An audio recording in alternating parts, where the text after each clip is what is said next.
back live in the studio. Viewpoint is a program, program of politicians, personalities, and perspectives. And we've got a good personality and a good perspective here this morning on something of which I was not even aware, and it's been in existence for almost 30 years. I wonder what bushel I've been hiding under. You know, this is kind of a season that people are urged to be aware of what's going on in their neighborhoods because, because people come in when you're gone to the Christmas program at school and take all your wrapped packages for you so that you don't have so much to throw away. No wrapping to throw away after that. Yeah. But that's true, isn't it? Oh, yes. I think in the city, it's probably a bad situation, but fortunately you have Bill right next door to keep an eye on your house. There you go. Even though it happens on the other side of the street. City people, we tend to, if you see a crime, or what I call a crime, a lot of times people won't do anything about it. They don't want to get involved, like you had said previously. When you get out in the county, that's another situation altogether. You have a farmhouse, nobody around for 2 or 3 miles. So you really have to be diligent in, if you're going to be looking at things. Okay. All right. Well, we do have another caller, and we'll put our headsets on, and I'll try to be a little more circumspect this time, Mr. Hall, and you watch my fingers, too. Go right ahead, caller. Just a quick question. I just want to say Crime Stoppers is a great organization. I think they do a fantastic job. And I know you had brought up, Bill, about, years ago with the neighborhood watch programs and stuff like that. And I remember actually seeing signs around Lincoln and stuff for neighborhood watch. And if you're watching, like, your news or TV, Springfield channels, you get a lot of commercials on Crime Stoppers over your TV and stuff. I just kind of wondered what type of advertisement our Lincoln Logan Crime Stoppers had around town to make people maybe have more knowledge, of this good cause here. Yeah, well, thank you. Go ahead, Ron. Speak to that, if you will, please, sir. Well, at present, we have, it's probably been 10 years ago, we put out probably 40 signs throughout the county at the entrance and exits of the different towns concerning Lincoln Logan Crime Stoppers and the 732-3000 phone number. We have more signs to put up. It's just a matter of figuring out the location. The bureaucrats tend to come involved in this because they're the ones that need to know. They have to authorize where the signs go. Of all things, the sign poles you see out in the county, you can only put so many signs on a sign pole. And otherwise, you'd have to go to a bigger sign or a separate sign. We've got signs that are waiting to go up. They haven't been gone up yet. Hopefully, within 2013, we can get them out. As far as advertisements, we are on Lincoln Daily News. We're on Logan County Herald. I am in negotiations with Jeff Maxwell at the present for ads at the radio station, and we'll probably be doing something there also. Other than that, we have just participation in the health fair and the different functions around town. Did the caller have any suggestions, sir? No, that just about covers it. I appreciate it. Well, we thank you very, very much for the call. And I invite anybody else who might have any comments or questions at all, 648-5510. Our guest this morning is Ron Hall, and he's representing Crime Stoppers here in Lincoln Logan. We must remember that there's a fine line as to how we assess something before we pick up the phone and call it and say, I think something's going on. On the other hand, to err, it'd be better to err on the part of being safe rather than just, as Judy says, sticking your head in the sand like the ostrich. Oh, I agree. You know what? The phone call is free. So if you think you observed a crime, call the number. That's what we're there for. I'm maybe speaking out of turn, but maybe some tips haven't panned out. And they found out that it wasn't a crime. And, that's as far as it went. But you err on the side like you were talking about, Bill. Oh, yes. It's like if you see a bright light in somebody's window and you think, my gosh, there's a fire upstairs there. Yeah. And you decide, well, maybe they got a different lamp. Yeah. Better you should call the fire department. Right. Or lamp, Yeah. all right. Right. Yeah. Well, Yeah. you know, there are a few of us around who remember the more innocent days wherein we didn't even lock the door. You know, you walked out of the house and shut the door, and that was that. My neighbor is very careful, and she makes sure her doors are double locked because she'd had a bad experience a couple of times. Neighbors didn't do a very good job of watching for her. That's what I hear, Bill. And she got burgled. That's She got what I hear. burgled twice. I'm glad I live in the country. Well, seriously, we should remember, as Judith pointed out, particularly now this season of the year, with the goodies out there in full view for everybody, to lock our houses when we leave. And I'm afraid that a lot of us don't do that. Well, we never, living in the country, we never used to lock our house. Everything's locked up now, but Sure. I think we'll all admit that if somebody wants in, they're going to get in. I hate to say it that way, but that's just a sign of the times. Yes, it is. And we have to think a little bit for ourselves, too. Oh, yes. It's only smart to lock your car in your locked garage, to lock your house, to kind of try to do the right things by yourself. If you're having, for instance, in the case of visitations and funerals, where it's in the paper that the people at that house are going to be gone for these hours, you know, it's smart to cover yourself by having somebody be at your house. You know, you use your head a little bit, too. We are responsible, after all, for ourselves. Yeah. I agree 100% with that, Judy. I'll throw this out. We had talked earlier about our computer skills, which we agree we both really don't have We're much. not good, are we? One social media, and I had a person tell me this, is on Facebook, where they give the whole list of what they're going to do that day, if they're going to ball game that night. All you have to do is to get on different things and see where these people are going to be gone from 6 o'clock to 10 o'clock. Yeah. So Yeah. you don't know. I guess you just have to call out what you want to put on these different social media sites. Think ahead.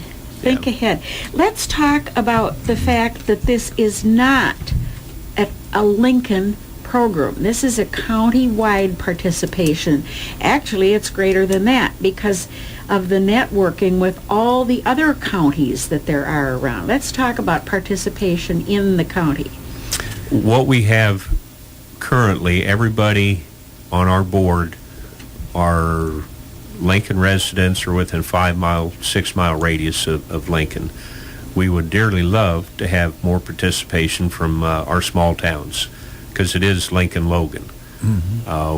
Just because we're basically Lincoln residents doesn't mean that we don't care about the other towns, but we would really like to have an individual from each town, because people would, if you go to the coffee shop in the morning and they know Joe Smith is a member of Crime Stoppers, and over a cup of coffee they get to talking, well, you know, what I saw the night before. Yes. And just in conversation, something like that may be a tip.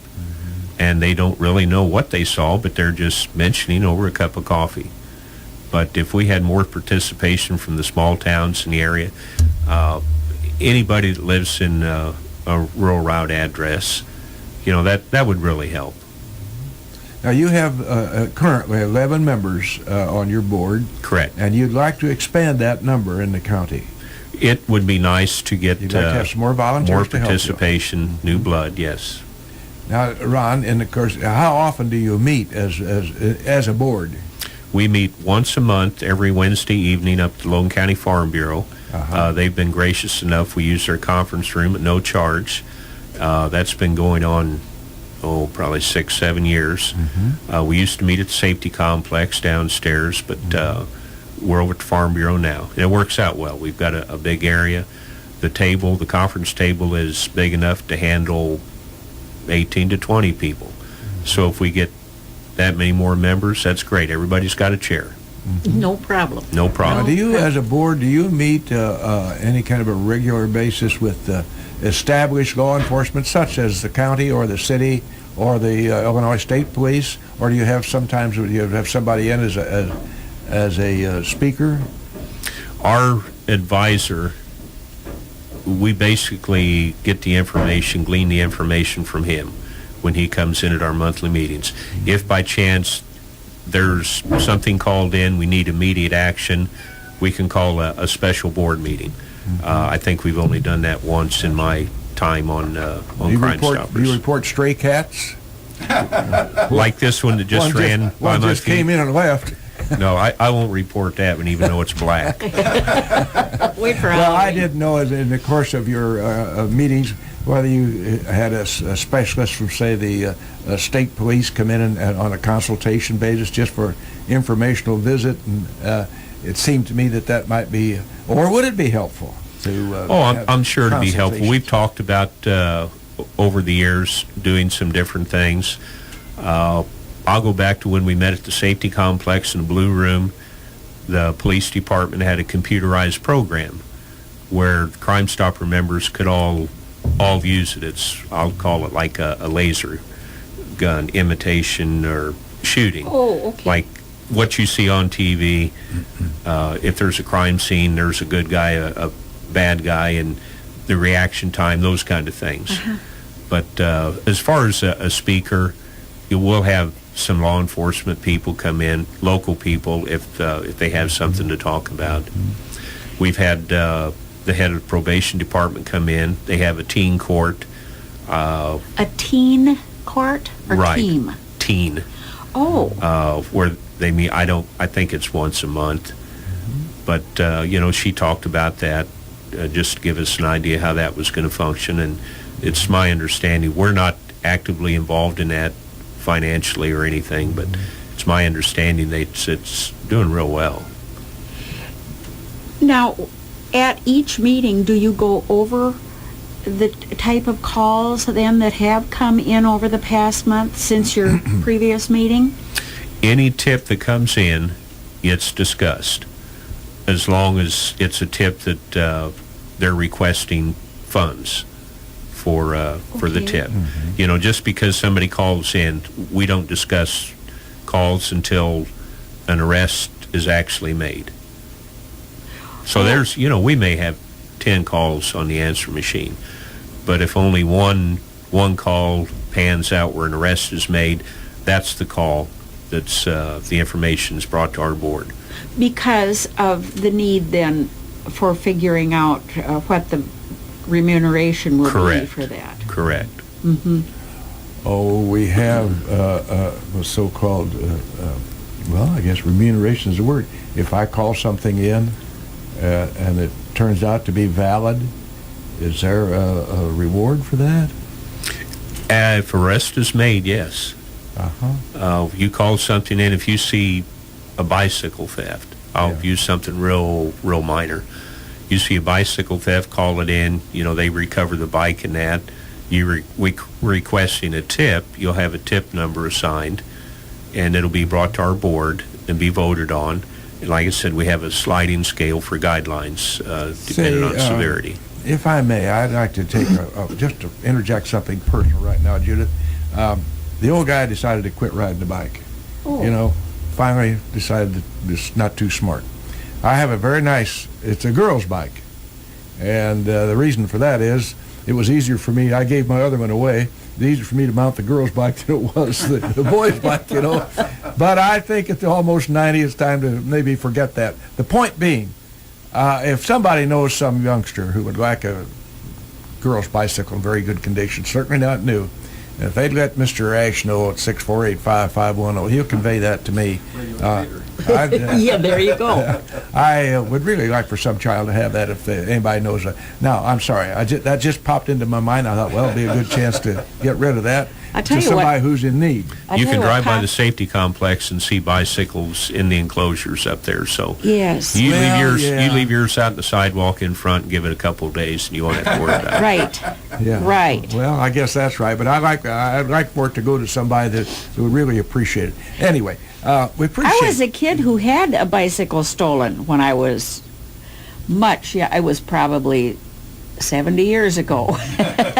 But you know, that's pretty traumatic for a kid. Oh, I bet it is. And people don't stop to think that for every action there's an equal and opposite reaction. You know, you think you're being real cute and smart for taking that bicycle.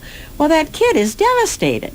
All these things affect people. You look at the price of bicycles. Oh, my. You know, a bicycle might be $200. Oh, yes. Yeah. And some of them are much, much worse than that.